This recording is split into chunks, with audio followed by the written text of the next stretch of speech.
Hi, I'm Riley Bowman, Director of Training with ConcealedCarry.com, and welcome to this edition of our Shooter Ready Challenge series.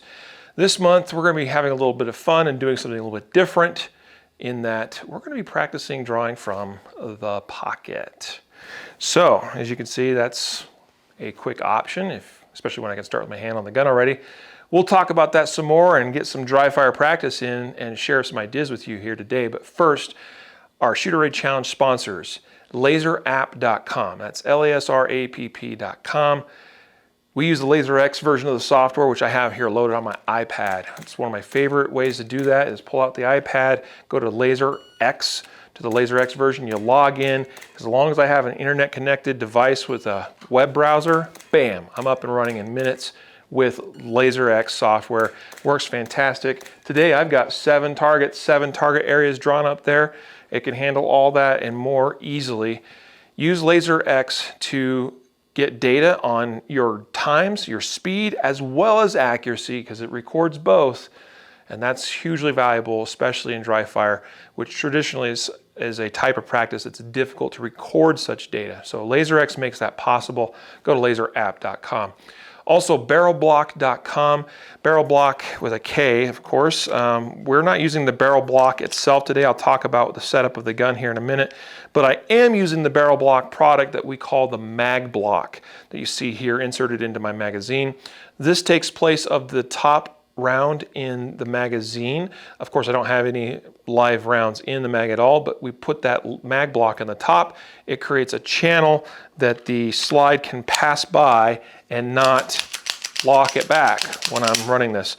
This gun's already hard enough as it is to shoot with its very small and short grip. It's even harder when I don't have even the basic magazine. It does have an extended magazine as well. Today I'm using this from a pocket, and so I want to get every bit of purchase on that as I can. The mag block makes it very easy to do. So check out barrelblock.com, and then our third sponsor is dryfireproshop.com. And Dryfire Pro Shop is where you can pick up products such as Barrel Block, but also I have inserted into the chamber of this 380 LCP2 a laser dot trainer from Ready Up Gear. So that's what we're going to be using today that makes it possible to fire a laser beam at the target that the software can then read and give me my data. So there you go. Sponsors, Laser App, Barrel Block, and Dryfire Pro Shop. You can find all kinds of products available at dryfireproshop.com. Thanks to our sponsors, and we thank you for supporting our sponsors that make Shooter Ready Challenge possible. So let's talk now about this month's challenge. We're doing micro compact gun here. In this case, a semi-automatic LCP2 Ruger in a simple pocket holster. This is not something I do commonly. It's something that maybe I did once upon a time occasionally, but now I don't particularly use this from the pocket. But I'm demonstrating this today because I know some of you out there might do pocket carry. And so hopefully this gives you some ideas of some things with regards to pocket carry, the draw, and using it in dry fire practice as well. So with respect to, I'm going to actually talk first about the actual draw. We're going to practice a couple of ways today. So the first way that we're going to practice is actually going to be starting with my hands out of the pocket. This is one of the big downsides of pocket carry is when I can't start with my hand already on the gun. And that's a reality. Sometimes I don't walk around with my hand in my pocket all day long, right? So if for some reason I was met with a sudden need to use my gun and I had to go digging for it in the pocket, that presents a unique challenge because sometimes it's a little more challenging. You know, it's one thing when I'm just reaching for a gun that's on my waistband, but it's a whole other thing when I gotta thrust my hand into a pocket and get a hold of the gun in a proper grip and pull it out. And hopefully using a product too where the holster itself doesn't pull out with it out of the pocket. This one seems to do an okay job. It's a holster from DeSantis. Anyway, so that's what we're going to focus on first in our dry fire practice is reaching into the pocket, grabbing the gun, and then drawing it out like so, okay? You'll see even in that slow example, I got hung up in the pocket there. It's a best practice, I think, to go ahead and always pull the gun or the holster out of the pocket after it's been used. and holster the gun at that point before reinserting it into the pocket. For sake of expediency today, you'll see that I will probably typically just reinsert it in. But if this was a live gun and I was doing live fire practice at the range especially, I would certainly recommend that you pull the holster out of the pocket and insert the gun into the holster before putting it back in the pocket, as opposed to, you know, playing one of these numbers trying to fish it in. Most of the time, when I pull this out, it will the holster gets hung up there because the corner hits the corner of the pocket, and I can see the opening of the holster and carefully insert it back in just like so, which again is probably how you're going to see me demonstrate this today in this dry fire challenge. The other thing we're going to practice is starting with the hand on the gun inside the pocket. And obviously this is much quicker than the first version.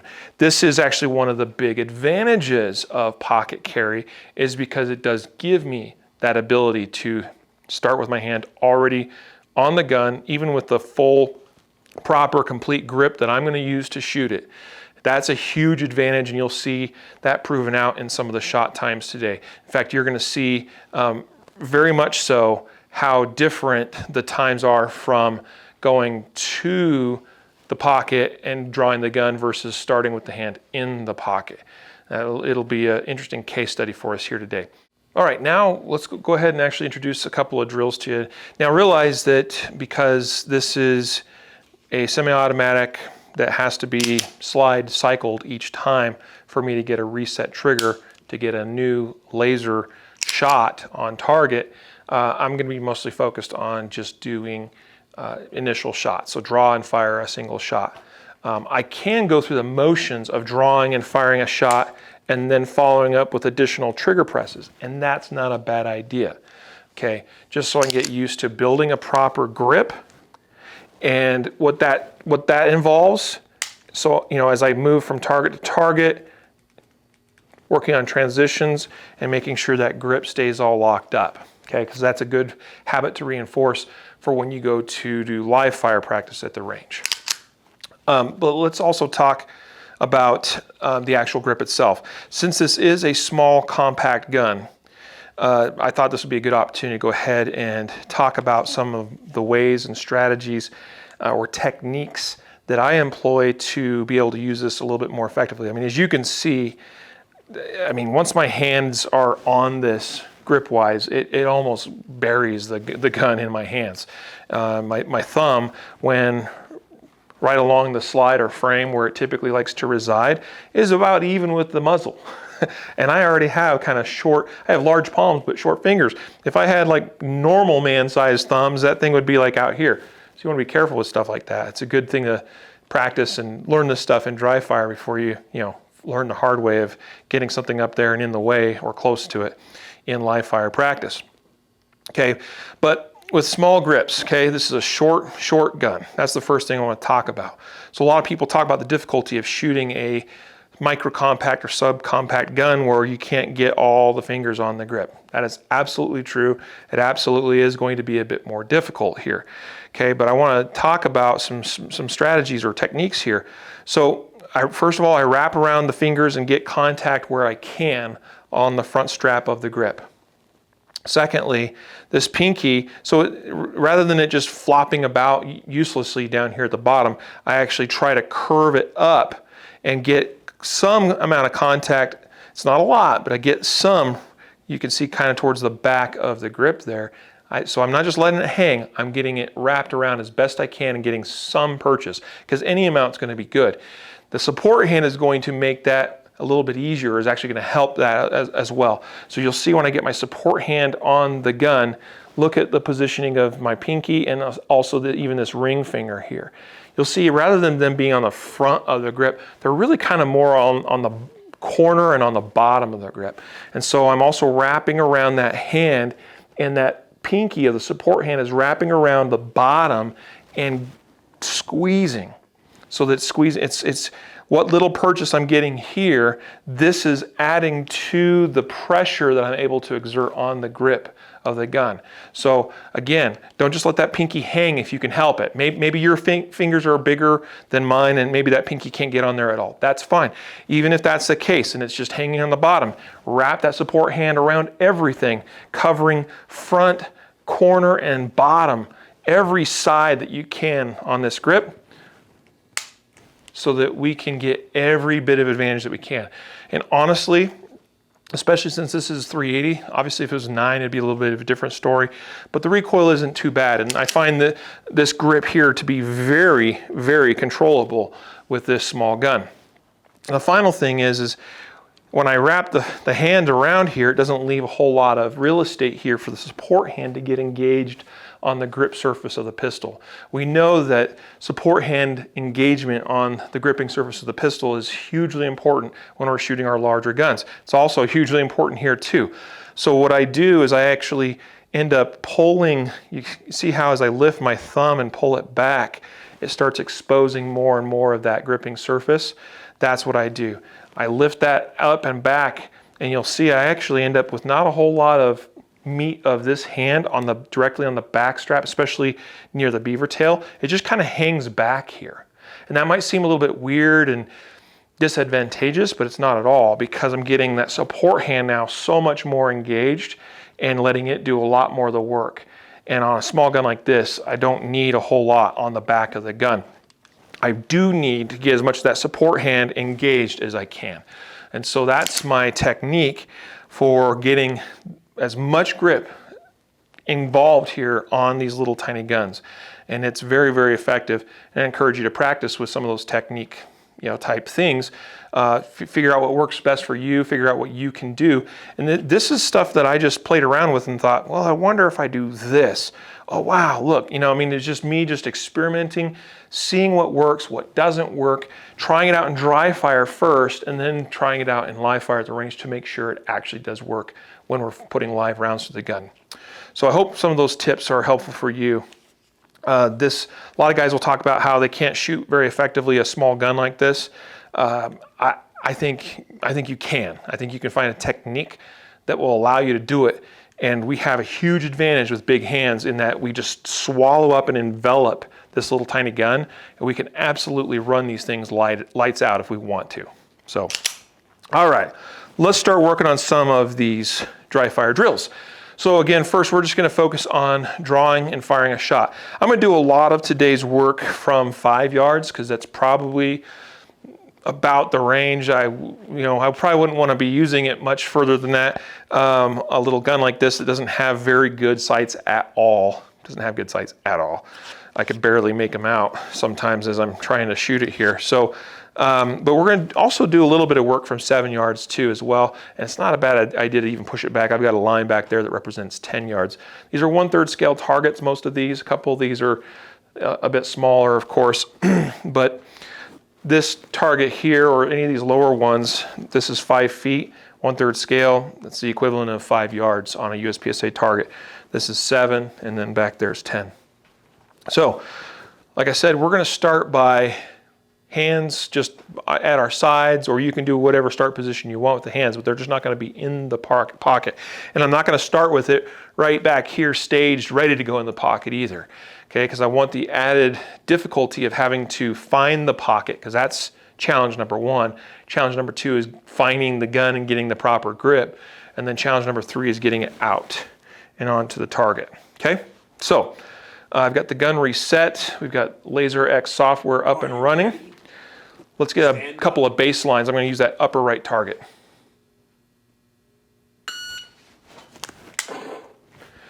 That's a 159. Okay, so that's the time. It's an A-zone hit, lower A-zone, which is acceptable. Okay, so not too bad. That's actually better than I expected, considering all this extra effort that that's involved in going into the pocket like that. Are you ready? Stand by.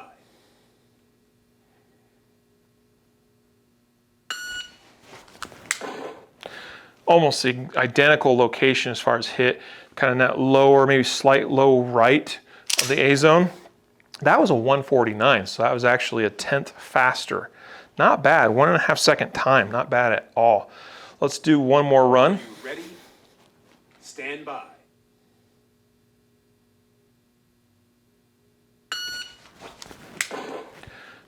I'm very consistently hitting right about there. Again, I took off another 1/10 of a second of time, which is actually kind of remarkable. So it goes to show just a couple of reps could be, a lot of improvement potentially. So I'm impressing myself.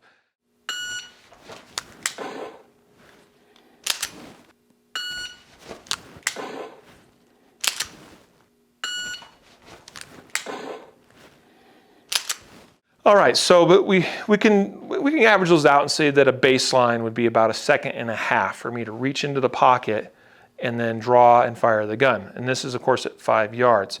I would imagine at 7, especially to ensure good hits. In fact, why don't we go ahead and test 7, just to compare.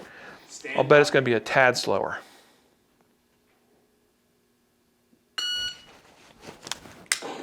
That was a Charlie hit because I was rushing because I got hung up a little bit on the actual draw itself. So that cost me time for sure. That was a 183. I do think we can do better than that. Ready? Stand by.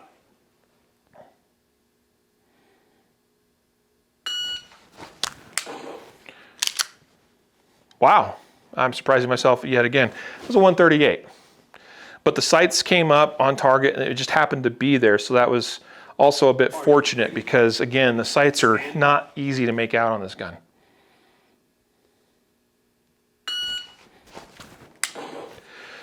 That one's a 166, which is about more or less what I was expecting because I had to take that little bit extra time and it was a right edge alpha hit.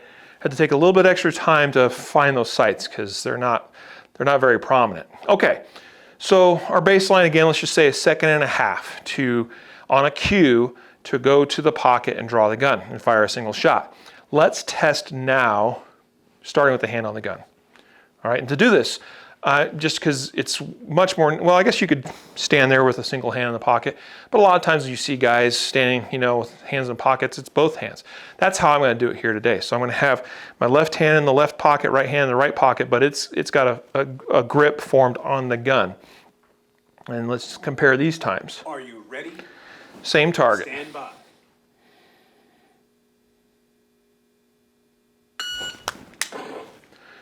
.92.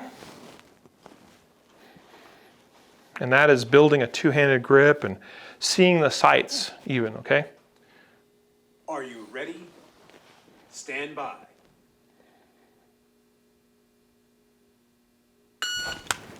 Oh, I didn't properly or fully reset the strike, or it's an internal hammer. Are you ready? Sometimes I don't stroke the slide all the way.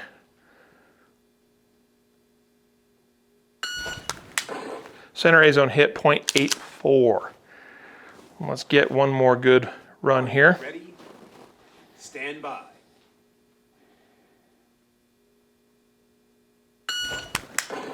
Center A zone hit .80.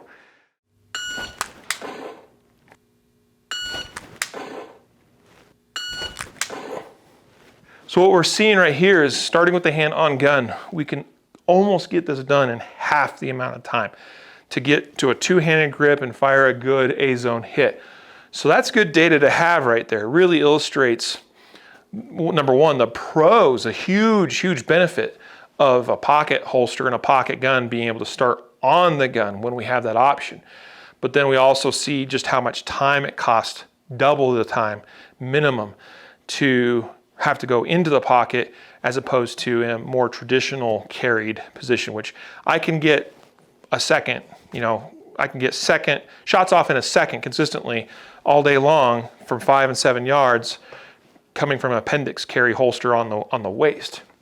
Okay, so that extra time to do this is definitely a detriment if I can't have the hand already in the pocket. So it's good data to have. Let's go ahead and do a couple runs. I told you we can do simulated practice where I'm going to fire the one shot. It'll still give us that first shot data, and then I'm going to simulate shots, meaning I'm just going to keep working the finger on the trigger repeatedly even though it's not actually dropping the hammer each time, because the hammer has to be reset on this gun. So let's go ahead and do that. And I'm going to do this from 7 yards, make it a little bit more challenging. Oh.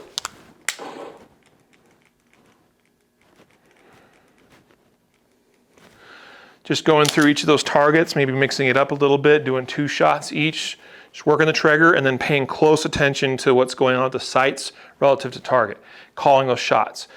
You saw I got hung up a little bit on getting into the pocket.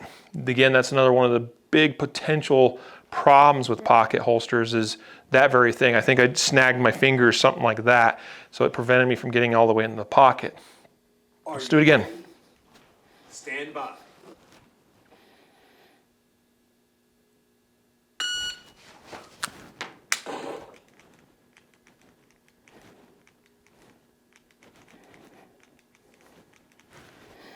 Just working my way through those targets. And you saw that time the holster did not snag the corner of the pocket, but we still made it work.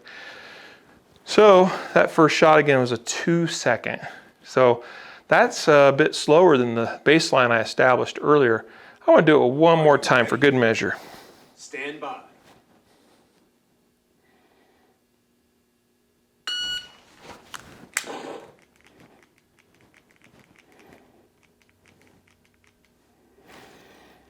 That was closer to my baseline, 158 on that first shot. It wasn't the cleanest hit, but makes me feel a little bit better about myself.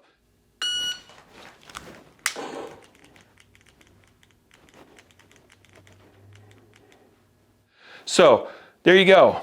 This month, I challenge you. Pocket gun, pocket holster, something like that. Or do some work with a different gun or different carry position than what you normally do. If you don't do the pocket thing or you don't have something that fits this category, I just wanted to encourage you to try something a little bit different to expand and deepen your knowledge, your experience, and your skill as well. Even if my primary carry option most days for me is some kind of mid-size to full-size semi-automatic pistol carried in the appendix position, every once in a while, like last month, we talked about doing the revolver, which is sometimes option for me. And even though I don't very often, hardly ever carry anything in a pocket like this, actually occasionally I do the revolver in the pocket. I forgot about that. Occasionally I do that. So mix it up. Do something a little bit different. And that's what I'm challenging you to do this month. Hope you enjoyed this month's Shooter Ready Challenge.